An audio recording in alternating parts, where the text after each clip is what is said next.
Hi guys, and welcome back to another DrAce video, and today we're going to be playing MotoGP 22, and it's time for round 3 of our Moto 2 career mode, and it's time for the first wet race here in the Termas de Rio Hondo circuit of Argentina.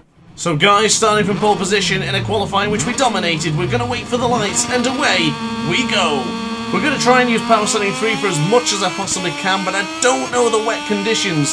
I haven't touched wet conditions with Moto 2 nor in career mode, so Mr. Grant here is experiencing wet for the very first time here in just his third race in Moto 2, so this one could be very, very interesting. The heart rate is already quite high for this one, as I'm a little bit nervous for this particular Grand Prix, as Aaron Canet desperate to get on through in this early stage of the Grand Prix, but to the right hand side I couldn't even move the bike then. That was really sluggish moving over to the right hand side. I expected it to be quite loose, but not quite here right now. The feeling is relatively good, just a little bit tentative on the brakes right now, but firm on the brakes. We'll go into the very difficult right hander here, and I'm going to go completely wide into turn 5, almost losing the front, but we'll get back on the motorcycle and start pushing back. And Red Bull KTM are being split here. We didn't see Pedro Acosta or Augusto Fernandez last time out in Argentina, Mandalika. Here in Argentina, they're certainly being part and being prominent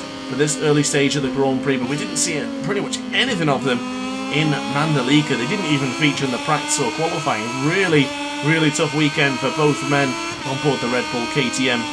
As we now go into the left-hand side for turn 9, bringing in the really nice tight apex there, as we got really close to Aaron Canet, but I do feel if Canet gets away in this one, he could have the speed. He was rapid in warm-up, and I didn't even jump on the warm-up. I didn't even see it. I just went straight into the race thinking it was another clean, dry race, and unfortunately, to my surprise, it's a wet one, so I have to be very careful in this particular Grand Prix. But into 13 now, going to wait for the motorcycle, or a chance to move the motorcycle over to the left-hand side, right on the cusp now of getting into the slipstream with Aaron Canet, and hopefully cutting through and then going hard on the brakes for turn 1. We should have the lead once again. Good race here in Argentina, at least it's brewing up to be something pretty special.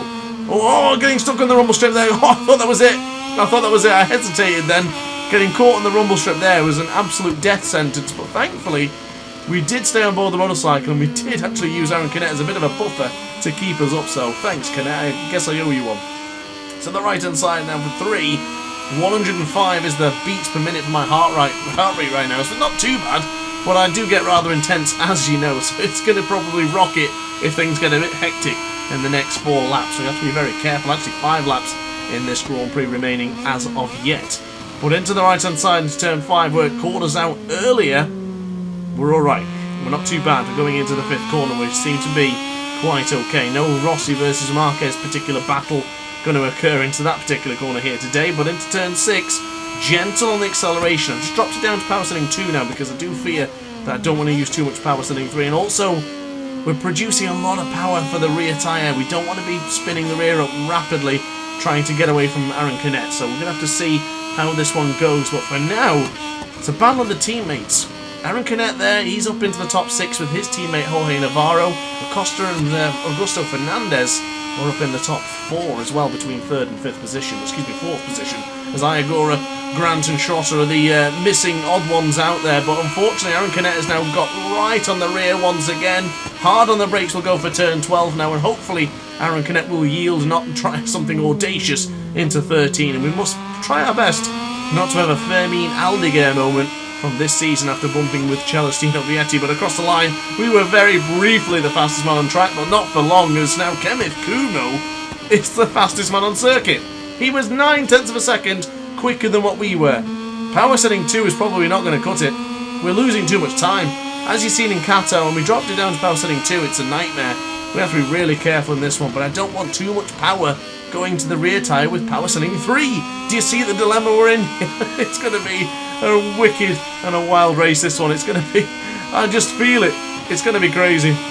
And it's already crazy. As Aaron Canet, oh, he was tempted. He really wanted that move up on the inside, but we just cut him off kind of aggressively in some way. But Aaron Canet was the man in charge, and he had the opportunity, but I think he's just going to wait for us. Let us do the donkey work. Let us be the guinea pig, test the conditions. You can see there's a dry line forming ever so slightly But what's it going to be like in the next couple of laps? So this is all questions that I have no answers for. I don't know how it's going to be. I don't know if we're going to be able to hold on. Are we going to be able to fight and fend off Aaron Canet and also the young Spaniard in Pedro Acosta? Canet got really close there. Oh my goodness, I had to really lift the motorcycle up as I'm struggling for grip now. We need the power setting 3, but I can't even get the grip for the power setting 2. We're losing so much time on the rear tyre for medium. It's not working. Oh, big wheelie there coming out of turn 10. Scary moment, looking like Jack Miller when he had that bucking Bronco moment in that corner. Really, really cautious here, and I have to be very strong on the brakes here to chase down Aaron Canet, but I do fear if he has a 0.3 of a second gap at this stage of the Grand Prix, he might get away. So we're going to have to be really, really strong coming out of the final corner here. Out of 13, pretty good so far. To the left-hand side, onto the rumble strip, bring on the power. Not so bad. We didn't quite get the slipstream, but we're still closing in on the Spaniard ahead of us. The man with the tattoos, the billion tattoos, which are quite ghastly, but never mind about that opinion on his tattoos. We'll go to the right-hand side for turn 1, try and get under the TISO sign there for braking, and hopefully we can still close in Aaron Canet. But I tell you what, Aaron Canet is smelling a victory here today. He's definitely going to tell us in the game why he's wearing the bow tie and the glasses, but in real life it's still yet to come. But we've got to find out in the game at least as we bring on the power. 0.8 of a second is the gap, or excuse me, the 0.8 of a second we were quicker than the previous lap time. So power setting 3 is certainly doing its due right now. But into the right hand side for turn 5 in this very difficult and treacherous corner. We'll go to the right hand side. Aaron Canet is being chased down, but he still looks impervious. He looks like he's ready for these wet conditions. Pedro Acosta's behind, waiting for that moment to strike, and this is what's making me nervous. Where is he going to go for the strike? I know he's quicker, but where is he going to go for the absolute strike that moves me by, and he takes over the position. But to the right hand side for turn 8, conditions are improving, but also worsening because the tyres are going to really struggle in the latter stage of this Grand Prix. This is certainly a difficult situation for me to be in right now, but I'm happy with the performance right now. If this race ended and we got a second place, I tell you what, I would take it in a heartbeat. This has been really tough. I used to feel like I was good in the wet, but this is a challenge and a half, let me tell you, ladies and gentlemen. So firm on the brakes, we'll go into the second to penultimate corner. Keep it in nice and tight to the apex for the penultimate corner, and hopefully we can close in. But I tell you what, it's not looking promising. Canet is getting away with it across the line, the fastest man on circuit. A 1:48.563 for the Spaniard ahead of us. Aaron Canet is looking great on board that Flexbox HP40 bike. And the penultimate lap, this is his chance. He's got a second advantage, and I've always said, if you get a second advantage, you really do break the resolve of the man in second place, and that's us, unfortunately, right now. We were 0.5 of a second slower as we've now gone wide into turn 2. Acosta, where are you? He's there. Is he going to have a lunge going into the right-hand side? Really can't move the bike into turn 3. It just won't move. I don't know why. I'm going to have to use a bit of front brake just to try and chuck the bike over. But unfortunately, looks like it's a battle now for second. Acosta got the better out of us in Qatar. We need to get the better out of him. But into the right-hand side of the turn 5. Aaron Canet leading. Oh, Aaron Canet's down! Oh my God, I didn't see that coming. Aaron Canet, he had it gifted. Never look a gift horse in the mouth. Unbelievable scenes here in Argentina. I'm stunned. Aaron Canet, like he did in real life in the Circuit of the Americas, was given a chance to win. Oh, Acosta, goodness me. That was a kamikaze move and a half, and Aaron Canet's blown it. Cam Bobier's up into the top 6. What a race from him. Didn't even see him in the practice session, so God knows how many positions he's gained for this race, but wow. This is going to heat up now. Oh, Acosta's right on my tail. I thought that was it.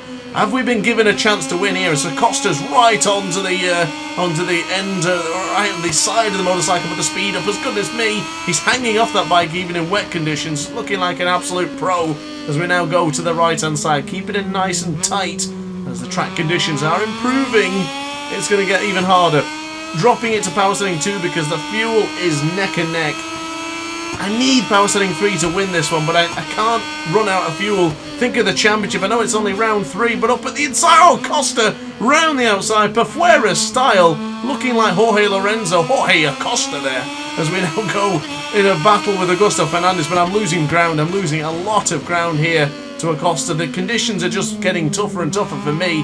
The power is concerning. I'm focusing on the fuel, trying to turn this bike in that just doesn't want to turn in for turn 3. That was probably the best way to do it. Just cut the corner and get onto the slipstream of Pedro Acosta. Turn 5 is beckoning a move. If we can't get it moved on into turn 5, then I'm not going to feel confident on this one. But hard on the brakes we'll go, really giving it everything we've got. Couldn't even make our mind up to put the boot down there because we were just really on the limit. Onto the right hand side for turn 5, bringing on the power. We have a little bit more power to use. If it goes into the red and says minus, we're going to have to probably jump back to power setting 2, or at least try and get past him first and then use power setting 2. The questions, just no answers. The heart rate monitor's going up. It's going to go... Oh, I thought Acosta was going to go too wide then. This is our only chance of closing in on the young Spaniard. I can't be beaten by him twice in 3 rounds. I just will not stand for that. Please don't let that happen as we now go into turn 9. Only a few more corners remaining. 4 more corners, 3 more corners. It's all coming down to this. 137 is the heart rate. Yes, that's going to go absolutely mental if we manage to lunge in the final corner. But I don't think we're going to be close enough. Pedro Acosta, he's done it again. We're going to close in as much as we possibly can. But the young Spaniard is going to be a 2-time victor here in Moto 2 in just 3 rounds. A sensational performance for Acosta and a brilliant podium for the first time in the wet for us in Grant. So guys, tough race that one, really tough, but I gotta say I enjoyed that one. Acosta was the fastest man on the track at the end of that one with a 1:48, 1:83. He was rapid in the wet conditions. So Grant and Fernandez do finish on the podium, but Aaron Canet, big loser here today. A look at these championship standings, and we do hold on to the championship lead, but only 10 points clear from Pedro Acosta now. Sam Lowes holds on to 3rd position with 27 points, and Augusto Fernandez moves up by 3 positions, 33 points behind.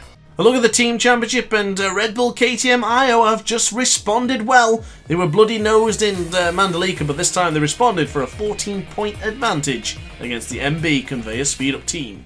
So guys, a pretty wild one for this one, but I tell you what, I really enjoyed that. I'd take more wet conditions if they're going to be like that this season, but honestly guys, great race, tough one for us, but still very much enjoyed it, and I hope you guys enjoyed it as much as I did. So guys, thank you very much for watching the video. Please like, comment and subscribe if you did really enjoy it, and I will see you in the next video. Thanks for watching and ciao for now. Oh hi, didn't quite see you there. Good to see you're still here. If this video didn't quite sate your appetite, then why not watch some more DrAce content by clicking the video shown on screen now. Furthermore, if you would like to follow me on social media, you can do so now with the links down in the description.